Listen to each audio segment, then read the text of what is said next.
So let's make some predictions for round 4. Why not? We had a go in round 3, and to be fair, I managed to get all 3 matches correct. For the results, that is, not the bonus points, with England not scoring anywhere near 4 tries and France doing a lot better than I thought they would actually away from home. Really exceeded expectations. Ireland obviously had an easy win versus Italy, especially when they went down to 13 men. Now, Wales versus France. Wales are in a better position than they were at the beginning of the championship, but still I think France are the favourites. Even away from home, they showed what they did against Scotland. They may do something similar here. Let's see what Wales can do about it. If they go back-to-back away wins for France, that'll be a massive signal that old France, travelling not very well, is definitely in the past. So this is a big one for them. Of course, they've got the Grand Slam and all that sort of thing on the line as well. France are closer to being full strength than Wales, although they are missing a couple.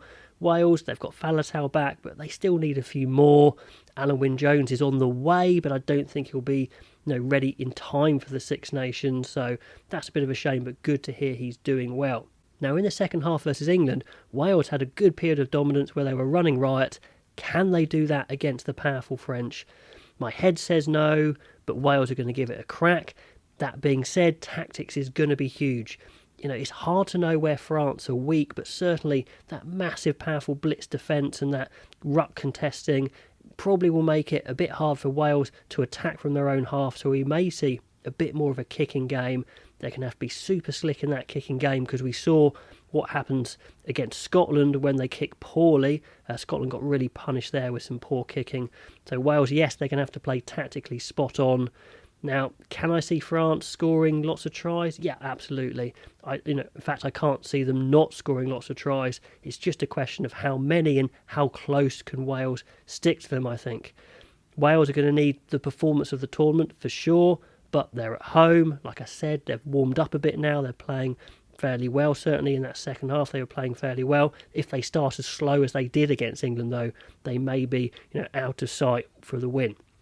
My prediction then, France, I think, are going to win, and I think they're going to score 4 tries. Wales, I think they're going to get fairly close, but not quite within 7. So that's the way I'm seeing that one. Now, England versus Ireland. England at home. My head says Ireland. Away from home, I know, but everything we've seen points to Ireland.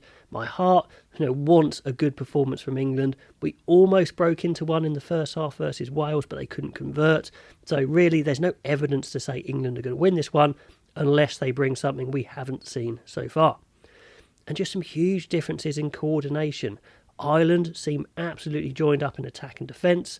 England's defence actually has seemed pretty good on the whole, although caught a little bit short out wide at times. But England's attack hasn't quite clicked. They haven't managed to convert some decent possession, actually. They've got some good, powerful carries going from the forwards, but haven't had that penetration making those clean breaks. Another difference, backs, power and speed. We talked about it a lot, but Ireland have it in spades, and England are a little bit high skill, but without that absolute individual threat. Let's just have a look at Ireland's back 3 as an example. I mean, they've got the likes of Lowry, Hansen, Lama, Conway, Keenan, Lowe. So many specialists to choose from, which just seems to be a different from England at the moment. I am a little bit worried about England's scrum when they come up against Porter and Furlong. They haven't looked the best in the scrum so far, although the props have shown up fairly decently around the park. If you get smashed in the scrum, that means nothing. Second rows, we're still struggling, whereas Ireland seem to be building a lot of depth there. Now, we'll probably see them go back to Ryan and Byrne, who are absolutely on form. Back row could be an issue as well. If there's no Curry for England, no, Underhill doesn't seem to be back ready yet, and they're up against the likes of Van der Fleer. So do they go for someone like Ludlow? And he's a good player, but up against Van der Fleer, it's not even close. So Ireland very settled, England unsettled. It all points to Ireland. So could Ireland get a bonus point away from home? I'm saying yes, actually. I think they've got a lot of tries in them, but I think England do have a lot of tries in them as well. Surprisingly enough, if it clicks, I'm going a little bit with my heart then and saying England click and score some tries, get within 7, but Ireland win with a bonus point. That would be a big, high-scoring game, really interesting to watch. Now, Italy versus Scotland. Straight off the bat, I think Scotland are going to win, but I've got a gut feeling that Italy are going to have a good performance, their best of the championship. I think they're very disappointed with what they've shown so far. They know they're better than that, and I think we'll get it here at home. Now, in the comments, many were saying I'm being a bit harsh on Italy. Have they progressed? Are they doing the right things? And yeah, to be fair, they are doing the right things. There's not a lot else they could be doing in their development. They're getting their best players on the pitch. They're getting young players in there. Their caps are pretty low. They are going to get better. But international sport at the elite level is results based. I think that is where you need to judge a team. And at the moment, they are disappointing. So this is a big game for them. For the Scots, sometimes it can be a bit of a no-win situation. They're expected to win. They've been a bit disappointing so far, so only a really good win is going to pick things up beyond expectations. So let's see how Scotland go.